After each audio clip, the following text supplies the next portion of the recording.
रजनी गुस्से से चिल्लाती है, लेकिन उसके चेहरे पर डर साफ झलक रहा होता है। साइलम दूर खड़ी अपनी ही सोच पर हंस रही होती है।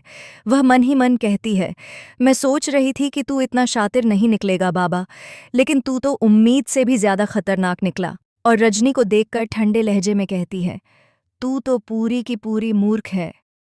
अनुपमा से पंगा लेना रजनी को अब भारी पड़ने वाला है।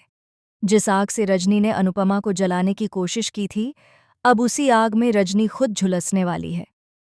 आने वाले एपिसोड्स में ऐसा भूचाल आने वाला है जो न सिर्फ रजनी की राजनीति को हिला देगा बल्कि उसकी पूरी जिंदगी को तबाह कर देगा।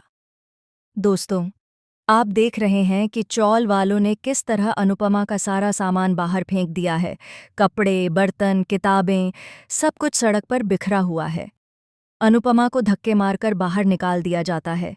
भीड़ में से एक औरत चप्पल उठाकर अनुपमा पर वार करने ही वाली होती है, लेकिन तभी वहां सविता ताई और कुछ गिने चुने लोग पहुंच जाते हैं।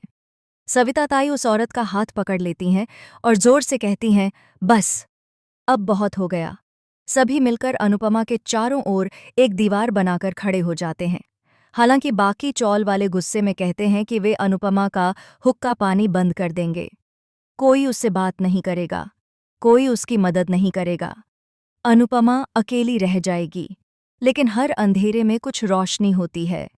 कुछ लोग ऐसे भी होते हैं जो अनुपमा की सच्चाई, उसकी ईमानदारी और उसकी अच्छाई को जानते हैं। वे चुपचाप सही लेकिन मजबूती से अनुपमा के साथ खड़े रहते हैं। अनुपमा बिना रोए, बिना शिकायत किए खुद के लिए एक छोटी सी कुटिया बना लेती है। टूटी हुई चादरें, कुछ लकड़ियां और थोड़ी सी उम्मीद, यही उसकी नई दुनिया होती है। वह तय कर लेती है कि अब वह यहीं से अपनी सबसे बड़ी लड़ाई लड़ेगी। इसी बीच पराग साफ शब्दों में अनुपमा का साथ देने से मना कर देता है। वह कहता है कि उसने अपना सब कुछ दांव पर लगा दिया है। उसका घर गिरवी रखा हुआ है। अगर यह प्रोजेक्ट रुका तो वह सड़क पर आ जाएगा। वह अनुपमा से कहता है, राही और प्रेम के बारे में सोचो, राजा और परी के भविष्य के बारे में सोचो, पीछे हट जाओ, इस प्रोजेक्ट को मत रोको। लेकिन कहानी यहीं खत्म नहीं होती। आने वाले ट्विस्ट में कुठारी परिवार के सामने एक बहुत बड़ा सच आने वाला है। उन्हें पता चलता है कि पूर्वी छाया प्रोजेक्ट के टावर के लिए पराग ने न सिर्फ अपना घर गिरवी रखा है, बल्कि परिवार की सारी जमा पूंजी भी झोंक दी है। यह जानकर पूरे परिवार के पैरों तले जमीन खिसक जाती है। राही को सबसे ज्यादा गुस्सा आता है। वह सीधा अनुपमा को जिम्मेदार ठहराती है। प्रेम भी अनुपमा से सवाल करता है। अनुपमा टूट जाती है, लेकिन फिर भी चुप रहती है। उधर रजनी अब अपने सबसे खतरनाक रूप में सामने आती है।